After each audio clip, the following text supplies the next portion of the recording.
right. Welcome to What the Theory. This is episode 1 with Joel. I'm Joel. And, the topic for today is going to be disobedience as a means towards progress.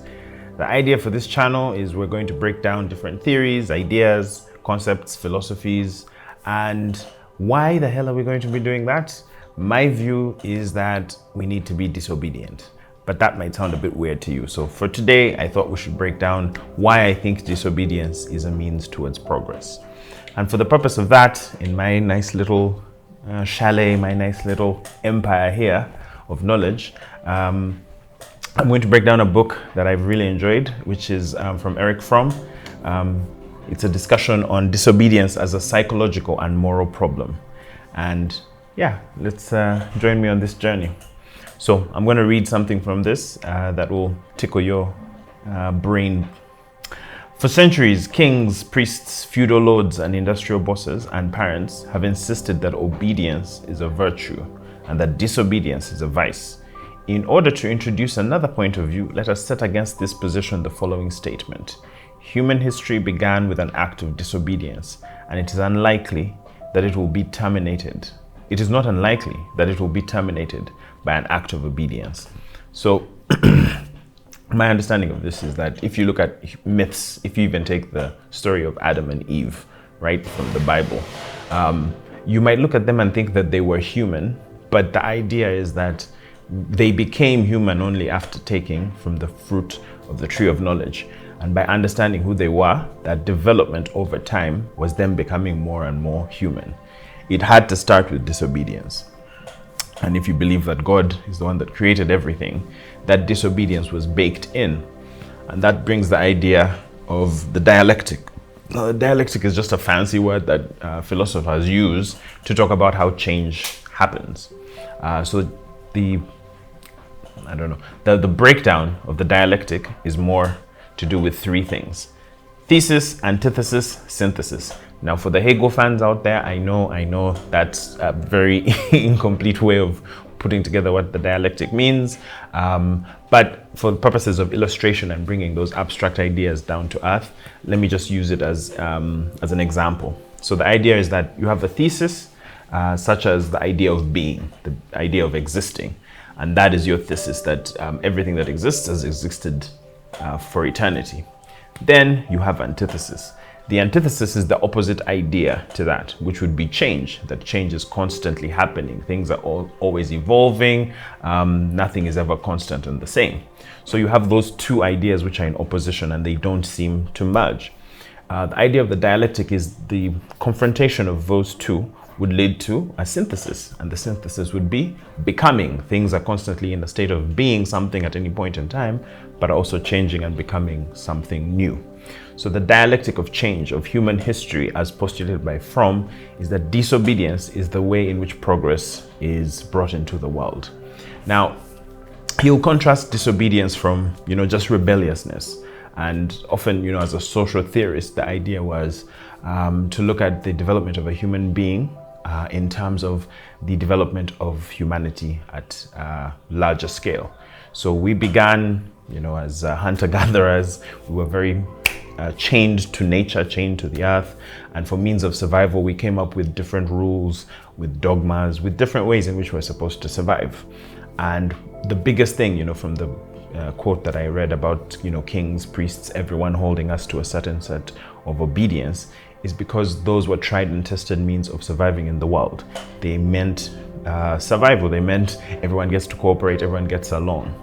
But over time, like we talked about in the thesis, antithesis, change happens. Every action we put into the world causes a change. But we might still be moving with the same old ideas, the same old ways of thinking. And it's very pernicious because if you're a human being in a society, for instance, that doesn't understand the concept of slavery, for instance, being wrong, morally, your conscience can be quite clear. You have no conception of the fact that owning another human being is wrong, or using them for your own ends is a wrong thing. Now we see that as wrong, and when we look back, we question why couldn't people stand up against prevailing wisdom.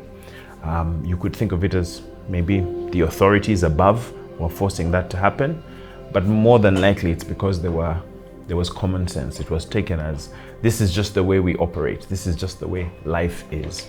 And so the crux of it, at least from Fromm, is that every single place that human history has progressed, there has been disobedience. But that is always in contrast with obedience.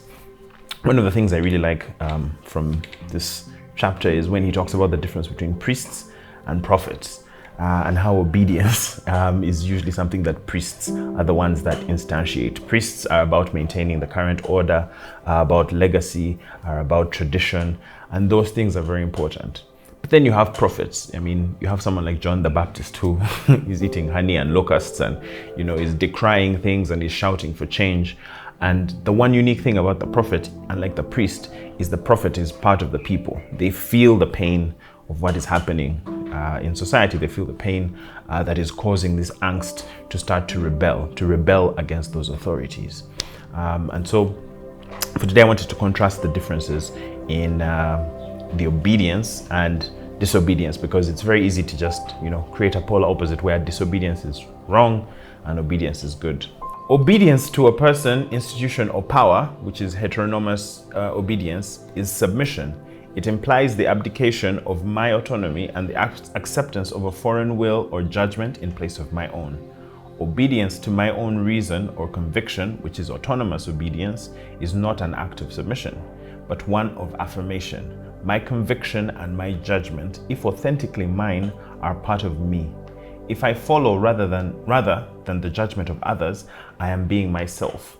Hence, the word obey can be applied only in a metaphorical sense and with a meaning which is fundamentally different from the one in the case of heteronomous obedience. So, to me, the understanding of this is when you're obeying a rule. For instance, I'm an employee with a certain company that shall go unnamed. That company has several rules, several ideas that I'm supposed to follow. And I sign off on those rules and I say, this is what I believe in as well, that their values and mine are one. But there's only so far the human being can go to. My obedience could be rooted in either one of two things. One which is heteronomous, which is submission. I am, for lack of my own vision, for lack of my own understanding, I take on the values of the organization as though they were my own and live them fully. In that regard, I am no longer autonomous. I'm giving up my will to that organization. But then there's the other where my conviction, my own judgment, is the one that syncs up with the values that the company has. So if I say, for instance, I think that fairness or consideration of climate change, for example, is something that I find important to me, and the organization finds that something that is their, prime focus, them and me working together is not, my obedience to them is not out of me submitting and foregoing my own will. It is a harmony between what I believe to be true and what they believe to be true. Now, the point of disobedience and why I think it's important and why I think this channel is important in terms of thinking through the ideas that we, have sort of taken as for granted, things which you take as common sense, is when you don't think about it, it's very easy for you to subtly just be following by submission what someone else is saying to you. And the reasons for that maybe could be twofold. The first one is fear. The fear of someone's authority, that they're going to hurt you if you don't do something. That's the way we are with our, say, parents and children. Your parents can tell you to do something, you obey doing that thing only because you know that there's going to be a consequence. You don't have to understand it, you don't have to agree with it. And I think that's where that whole joke of someone saying, I'm kneeling down, but inside I'm standing up, when the parent tells you to kneel down or whatever the case may be. And in that regard, I think a lot of us, when it comes to work scenarios, maybe our governments, there are things we don't truly believe in, but we sort of go along to get along. Now, that's not as pernicious as the second reason why you might submit. Second reason for you submitting is freedom is a very terrifying thing. And historically, what we fought against in terms of wanting freedom is freedom from something. It's freedom from chains, it's freedom from oppression, all good virtues. However, when you're free, you then have the question of, what am I now going to do now that these chains have been broken away from me? One of the examples I give is myself as a teenager.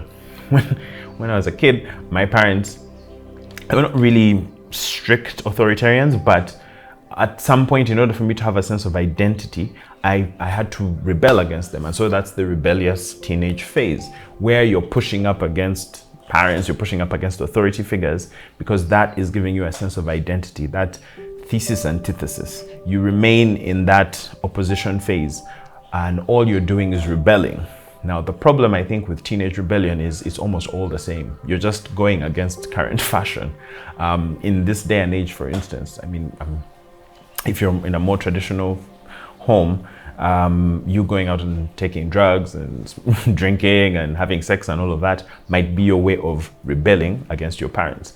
But if your parents are very free-willing and liberal, what rebellion looks like for you might be, you know, you pick up a Quran and decide to become a very good follower of Allah. So that would necessarily be you just going against what the presiding order is. The difference that comes with actual progress is that you're not just disobeying for the sake of disobeying. You have a higher order principle that you're going for, one that you've crafted yourself, one that you believe in, and one that stands you in opposition to other virtues. The example I'll give maybe to close this off is from two stories from Greek mythology. One of them is the story of Prometheus, who's a god, and fire is something that human beings don't yet have. They're living in darkness and living through natural light and depending fully on the gods, which Zeus and the gods, prefer. They're like, everything that man needs, they can rely on us for. And Prometheus thinks that, that is halting and stunting the potential of human beings. So he steals fire and brings it to mankind. And when he gives it to mankind, his punishment is that he's then chained to the side of a cliff, and his liver is eaten out by a bird for eternity. His liver grows back, it's eaten out. Now, his punishment is forever. And the example of that was, for every progress that happens, there is a disobedience that happens as well. But the change comes also with a consequence. You pay the price. You're willing to pay the price for the freedom that you want to bring about, the change that you want to bring about. And the second example, for instance, is from Sophocles' Antigone, which is a story about Antigone, whose brother rebels against a king, King Creon. And, as you know, if you rebel against a king or presiding order, if you win, then you're a new statesman. If you lose, then you're a traitor. So he loses, and as a traitor, his body is left in the streets to rot. And he's not buried, as a way of the king saying that if you go against my might, if you go against the divine right of kings, that's the end of you. And for Antigone, she has a sort of struggle in her mind, because the law of the land is the word of the king. But she believes that there's a higher order principle. There's something that compels a sister to make sure the dignity of her brother is restored, is that in death he was given the respect that he might have lacked in the way he died. And so she, makes every effort to, pick up his body and make sure he gets a good burial. And her conflict with King Creon throughout the work shows that the king's thirst for power to maintain order failed. It sort of blinded him from the fact that just obedience for the sake of obedience didn't make sense. There was no way for change. And his own rules caused a lot of heartbreak and a lot of strife, as people started seeing what Antigone was doing was actually correct. And she ended up losing her life in that story, but she felt that there was no life worth living if she could not live according to her higher principles. The whole point is that some of the ideas that we're going to be looking at on this channel, which are going to range from ancient philosophies to modern day things to do with technology, to do with how should we think about data, how should we think about animal rights, how should we think about races, all of that. The idea and the principle that I want to instill is that don't be afraid of disobedience, at least intellectual disobedience, to try and think for yourself and try and figure out, well, why is this the case? And the hardest thing you'll push up against is always going to be common sense. And common sense is the thing that keeps us together. It's what civilization is all about. It's what we agree on. But the things we agree on have to change. If you remember the thesis that exists, the antithesis, which is an idea which is usually found repulsive, but eventually a synthesis comes. And only because the antithesis, the seed of that antithesis is always in what is prevailing. So I welcome you to join me on this journey. Do all the right things, like, subscribe, hit the notification bell, and yeah, thank you for joining. Bye-bye.